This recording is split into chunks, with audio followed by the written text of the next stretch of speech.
Assalamualaikum warahmatullahi wabarakatuh. Perkenalkan, nama saya Emrido Pamungkas, NIM 0506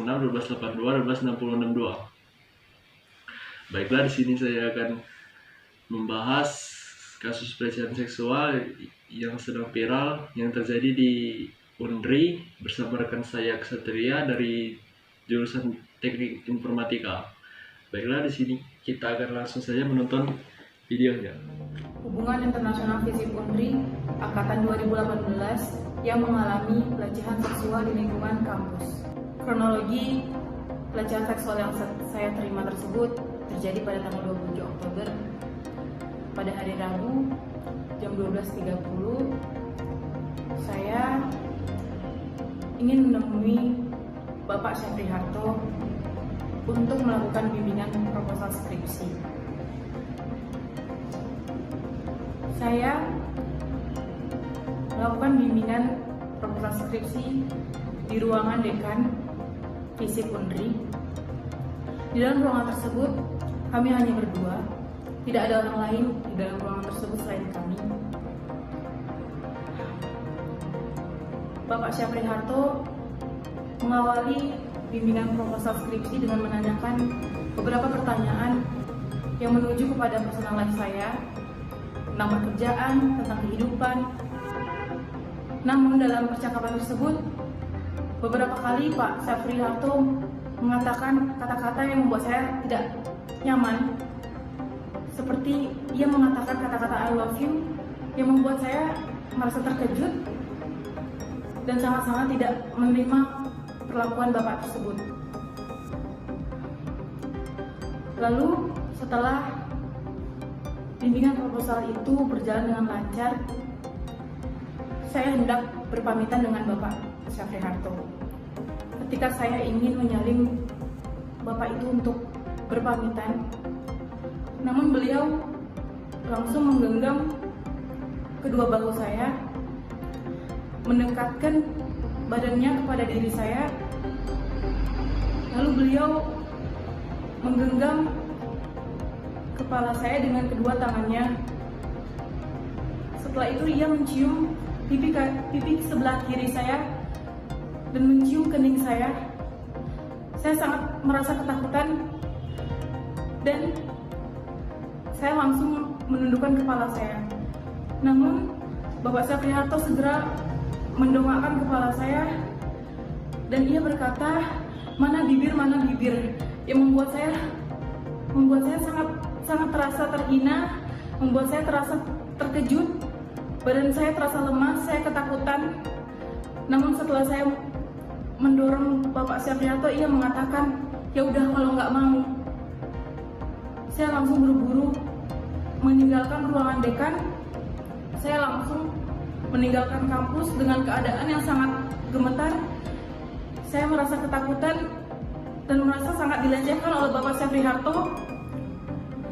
Saya mengalami trauma yang sangat berat akan perlakuan yang tidak pantas yang dilakukan oleh Pak Syafri Harto kepada saya. Setelah pelecehan seksual yang saya terima tersebut, saya mencoba untuk menghubungi salah satu dosen hubungan internasional untuk mengadukan kasus ini. Saya meminta beliau untuk menemani saya untuk menemui ketua jurusan untuk melaporkan kasus ini dan agar bisa mengganti pembimbing proposal saya. Namun ketika hari saya hendak bertemu dengan ketua jurusan,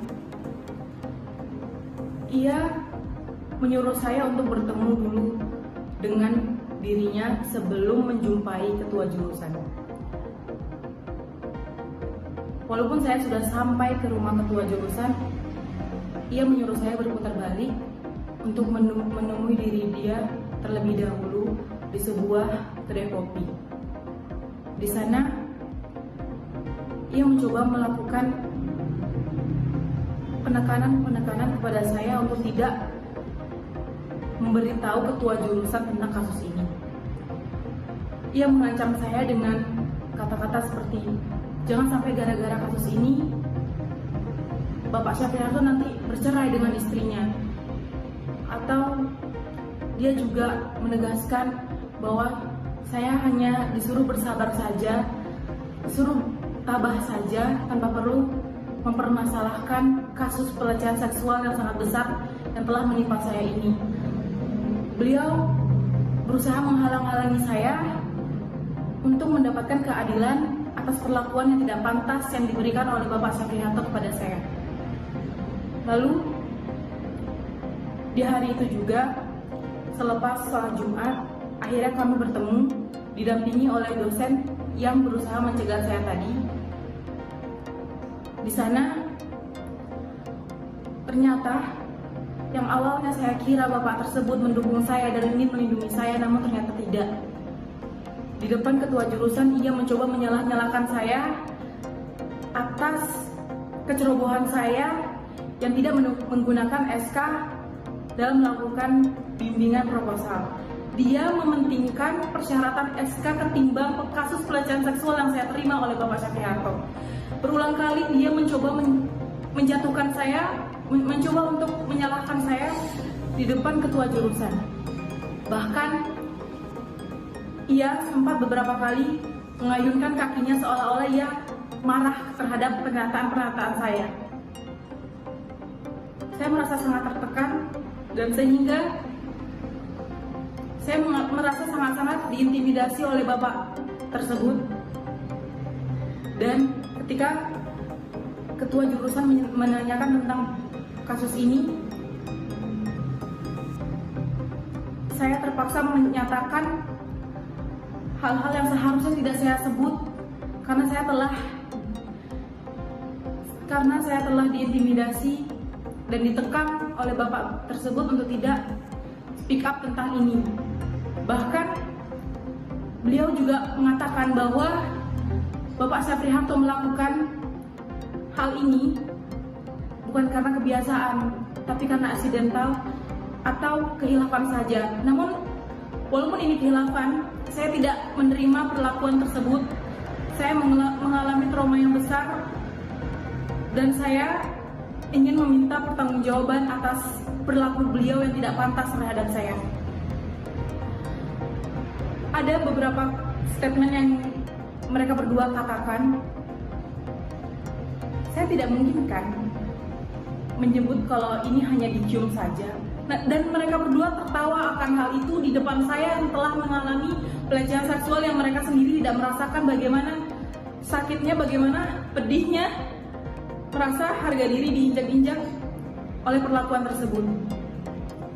Sehingga saya merasa tidak ada perlindungan, tidak ada kepedulian dari pihak jurusan, dan ada beberapa pihak yang mencoba melindungi Bapak Syafri Harto tanpa mereka pedulikan tentang kasus ini. Bahkan setelah itu mereka mengatakan bahwa saya tidak boleh speak up, saya tidak boleh menceritakan hal ini kepada orang lain, cukup saya aja yang mengetahui ini. Itu yang saya terima setelah saya mencoba untuk mendapatkan perlindungan dan pengaduan kepada pihak jurusan. Setelah saya mencoba melaporkan kasus pelecehan seksual yang saya terima tersebut kepada ketua jurusan, dosen yang mencoba mengintimidasi saya mengatakan bahwa saya harus bertemu atau menghubungi langsung Bapak Syafri Harto dan mencoba untuk mempertemukan kami secara langsung.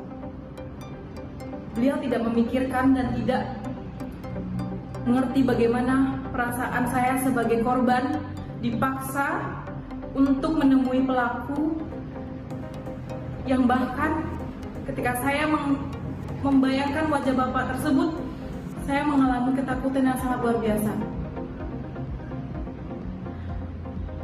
Dosen tersebut sangat-sangat jahat kepada saya.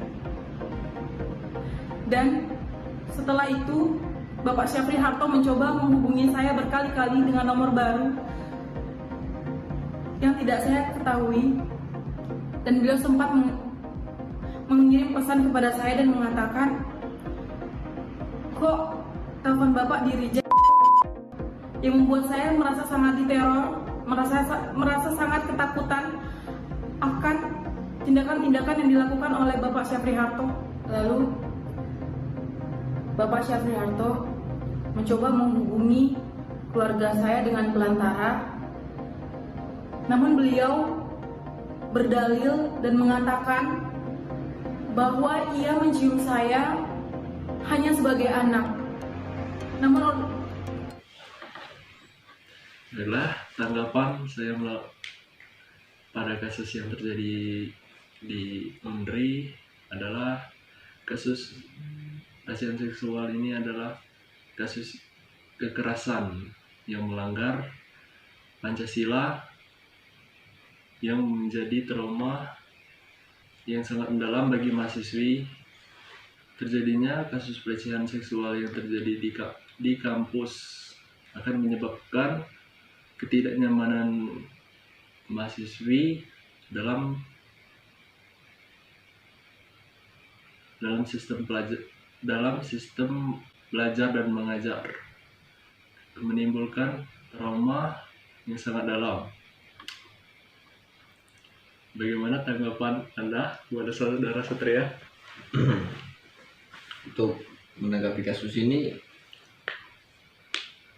sebuah kasus pelecehan yang terjadi pada suatu perguruan tinggi negeri. Kasus ini sangat memalukan dalam dunia pendidikan. Terkhususnya pelaku adalah seorang dosen pembimbing. Benar. Dosen pembimbing. Yang sebagaimana kita tahu bahwa dosen pembimbing itu minimal memiliki pendidikan terakhir sebagai S1 dan bisa jadi S2. Dengan tingginya tingkat pendidikan ini, saya rasa sangat tidak pantas untuk melakukan hal keji seperti itu. Apalagi setelah kita dengarkan pengakuan daripada korban tadi, sang pelaku berlindung daripada kata hilaf dan menganggap sebuah ciuman itu sebagai antara seorang ayah dan anak. Ya, sangat tidak masuk akal, bukan? Benar. Seorang ayah dan anak berkata mana bibir, dan mereka tidak mempunyai hubungan darah, dan saya rasa tidak seakrab itu. Ini membuktikan dari kata pepatah, orang yang pintar belum tentu beradab. Benar sekali. Dengan kejadian-kejadian ini, saya rasa bukan hanya sekali ini saja kejadian ini terjadi. Mungkin sudah kali. Beberapa atau banyak kali, dan bukan hanya di salah satu kampus di Riau ini. Contohnya yang sedang hangat terjadi di alma mater kita sendiri. Iya, sangat memalukan. Sangat memalukan di kampus kami. Itu adalah sebuah kasus yang sangat memalukan dan sangat bejat dan keji, menimbulkan trauma yang sangat dalam dan bisa jadi merenggut masa depan sang korban. Belum lagi sang kepala jurusan yang membela pelaku seakan-akan menganggap itu hal biasa. Nah, tidak mencerminkan sebagai seorang yang berpendidikan tinggi. Mungkin itu saja dari saya. Ya, terima kasih kepada saudara Satria. Untuk kedepannya kasus pelecehan seksual ini semoga tidak terjadi lagi dan bisa segera terselesaikan permasalahan ini.